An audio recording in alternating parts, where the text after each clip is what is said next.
Hello there, I am Marlon and this is Marlon's Movies on the Ride. Hi, love. I need you to hold it together for me. What happened?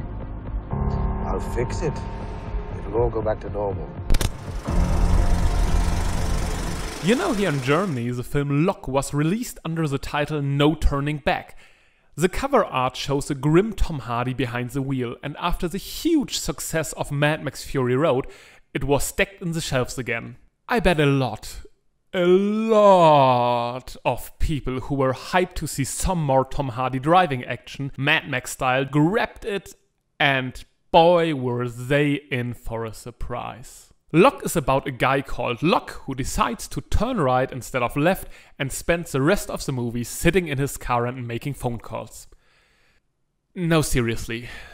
That's it. Tom Hardy's Ivan Locke just makes a simple decision and tells somebody that he's going to arrive in about an hour. And we spend this 1 hour more or less in real time with him in his car on the ride there. No flashbacks, no cutaways, no fancy effects, just one man, one phone, and a little more than 80 minutes of runtime. Yeah, this is the point where the potential audience divides into two groups of people. The ones who think about the word intriguing, and the ones who think about the word boring. So let's find out what kind of person you are and if there is some meat to this bare bones tale after all. Our protagonist Ivan Locke deals during the course of the movie with three aspects of his life: his family, his job, and a mistake he made and feels guilty about. From the moment he starts driving until the moment when he leaves the car, he tries to balance everything out by making the right decisions and the right phone calls. All of these stories are pretty much down to earth. Locke hasn't killed anybody, he didn't commit a crime, there are no lives on the line, there is no bomb going to explode or anything like that. It's just pure human drama at its finest. Ivan Locke is a simple and stern man who has his principles, and when the story unfolds, you witness him and his life crumble apart for various reasons. The film even manages some things that I wouldn't have believed to be possible. It made me care about concrete logistics. Yeah, no shit. A lot of his phone calls are concerned with the delivery of concrete, and after some time you really get the idea how things in this business work. You see what's on the line and you really get invested. Mind blown. But is this engaging style of writing enough to justify watching a guy in his car for 80 minutes? What is, for example, about the visual aesthetics? Well, to be honest, they work fine. There are three main camera angles on Tom Hardy and a minimalistic highway background that creates some nice atmosphere, and the lights can be quite mesmerizing from time to time.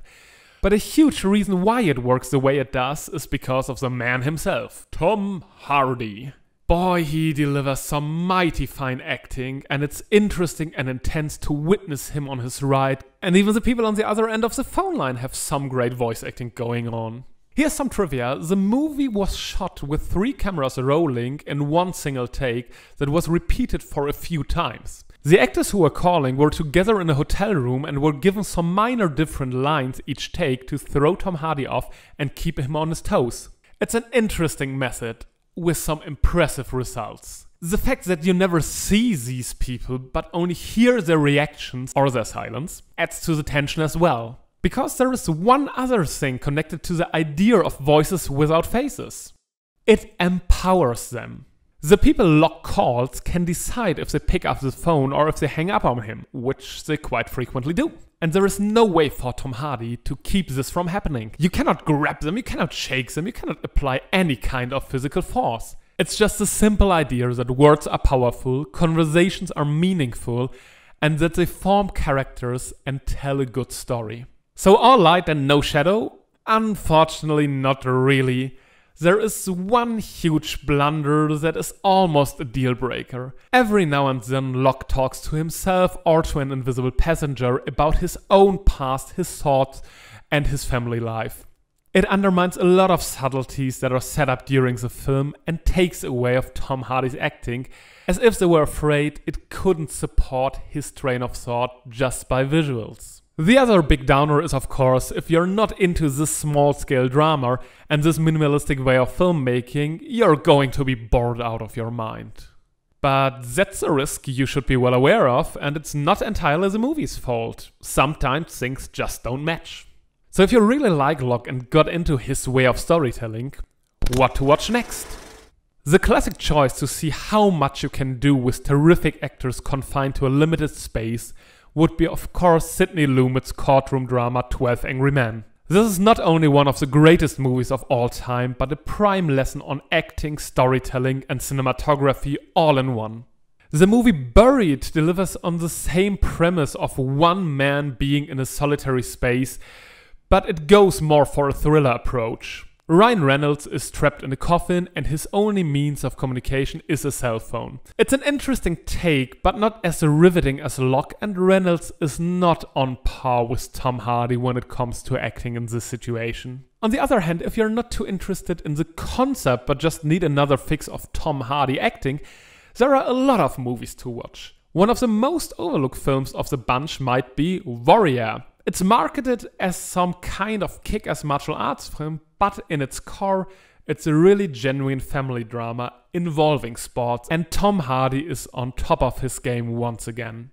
We might come back to some of his other movies in the future, but for next week we're going to take a look at his brother-in-arms Leonardo DiCaprio, and one of his most interesting movies. Do you know what fear does to the mind?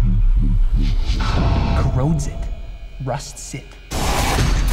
It's gonna be a real treat, so better subscribe so you won't miss it. See you next week. This is Marlon, signing out. Wouldn't you agree?